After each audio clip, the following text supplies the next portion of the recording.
Good morning and welcome back to my channel. Today we are going to talk about, you guessed it right, lavender. There are different varieties of lavender and I am growing different varieties, and I just love the scent of lavender. I make my own lavender oils and I also use this herb as teas. This herb has benefits that we can use in our cooking. We can use it for our skin, for our hair, just for our general health. It's a maintenance herb, right? And lavender is said to have anti-inflammatory, antifungal benefits. And if you look it up, you'll see, guys. But I have been using this. I sometimes take the flowers, put it in a little sachet, and stick it under my pillow. And it's very relaxing. It has calming properties in it, and this is the reason why I grow it, because there's so many different benefits I can use it for. I even use it for my chickens to freshen up the nest box. I just mix it with some marigold that I also grow, because I do harvest those too, and I use the marigolds in the same fashion. But today we're just talking about lavender, and some people may not realize how much benefit this herb, this one herb, have in it. And I think if you're growing a garden, if you're growing flowers especially, this is one of the things that I would advise you to grow, because there's so many different purposes you can use this for. Not just for beautification, but you can use it for every benefit and every health benefit that it contains. So we're going to be harvesting some lavender today. Let's go with me and gather up our bounty. Well, there are other flowers out here, so the pollinators are out in their numbers. I'm not sure if you can hear them buzzing around. The butterflies, the bees, the wasp, namely, because I want to make sure that I don't get stung. And I would say this bush here is pretty much overgrown. And to keep this bush healthy, you have to trim that bush or prune it, if that's what you want to call it. So you have to keep harvesting, let it grow, and you go out and you harvest your lavender. It will be healthier for the plant. It would produce more, because once you harvest it, it will continue to grow more, push out more flowers, because you don't want that plant to keep, if you don't harvest it, the plant will keep pushing out energy, and that energy would go into the seeds, right? But if you're growing lavender for the purpose of being able to harvest and have high production, then you want to make sure that you keep harvesting it. And the practice of harvesting your lavender when it blooms again just maintains the plant and keeps it healthy. Some people may describe it as deadheading, but I think it's just like a better way for me to describe it as harvesting or pruning, because you don't want to just go in there and pop off the flowers, because you can also use the stems, you can also use the leaves. Those also have benefit, and you want to get all the good oils that are in that plant that you can use to do whatever you have to do. And that, like I said, if you know you're doing it just for aesthetic purpose and you're just going to allow it to grow and not harvest it, then the plant would not be healthy, for one.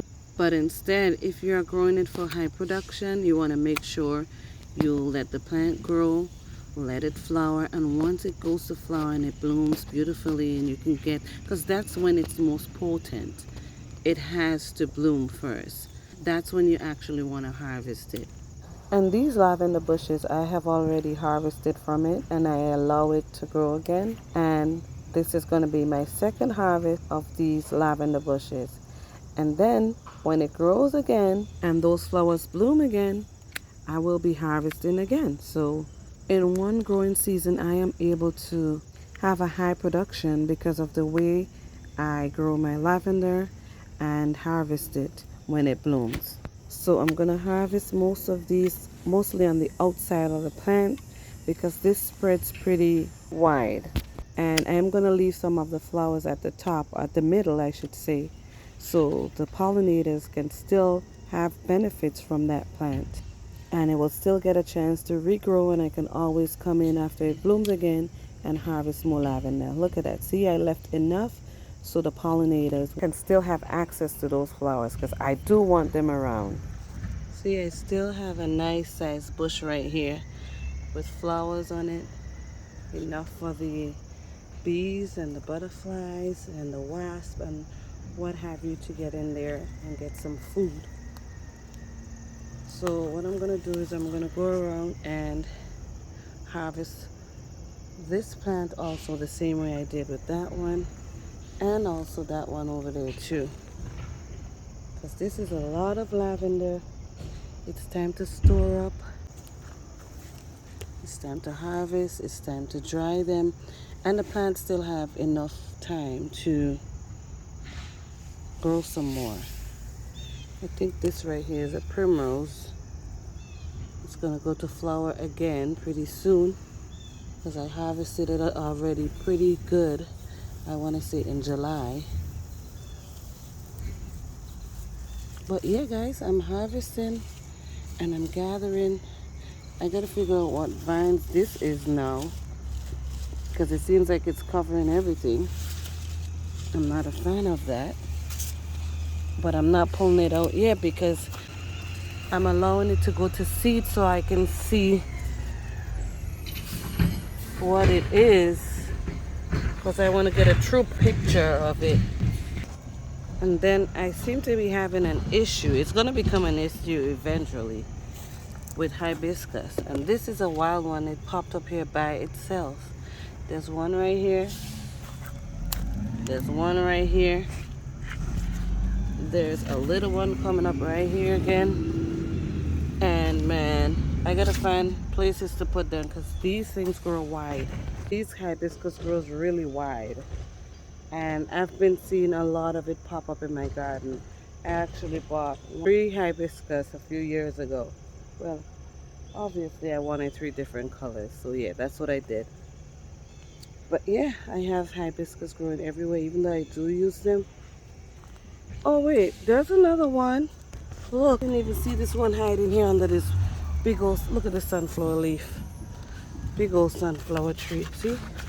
There's another hibiscus here. This here one still look like a mulberry, because I do have a wild mulberry growing in my garden. And this year I let things grow a bit, and I was able to recognize a lot of stuff that are useful in my garden instead of just walking around and pulling all these weeds. But yeah, I'm gonna go finish harvest these lavender here and set them up to dry. And now that I'm done harvesting lavender, let's just say my basket is somewhere under there.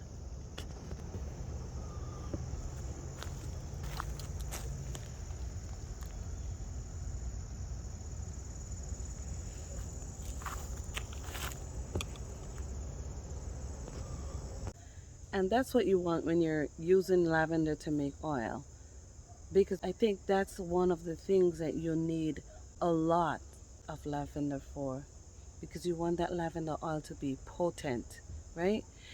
I don't need that much to make teas. It's just a little flavor. I don't need a whole lot to make teas or to put it in my cooking or any such thing, or even for my chickens. You just need a little bit. But for the oils, you need a whole lot of lavender just to get a little bit, because I want my lavender oils to be potent. I hope you enjoy this journey with me. And if you are growing lavender and you wish to put a tip or two in the comment section below, please feel free to do so. If you're not subscribed to my channel, go ahead and hit that subscribe button and click on the notification bell so you can get alerts of my newly uploaded videos. And don't forget to hit the like button on this video, and you can also share it if you like. As always, thank you for watching, and I'll see you again next time right here on Fifi's Journey.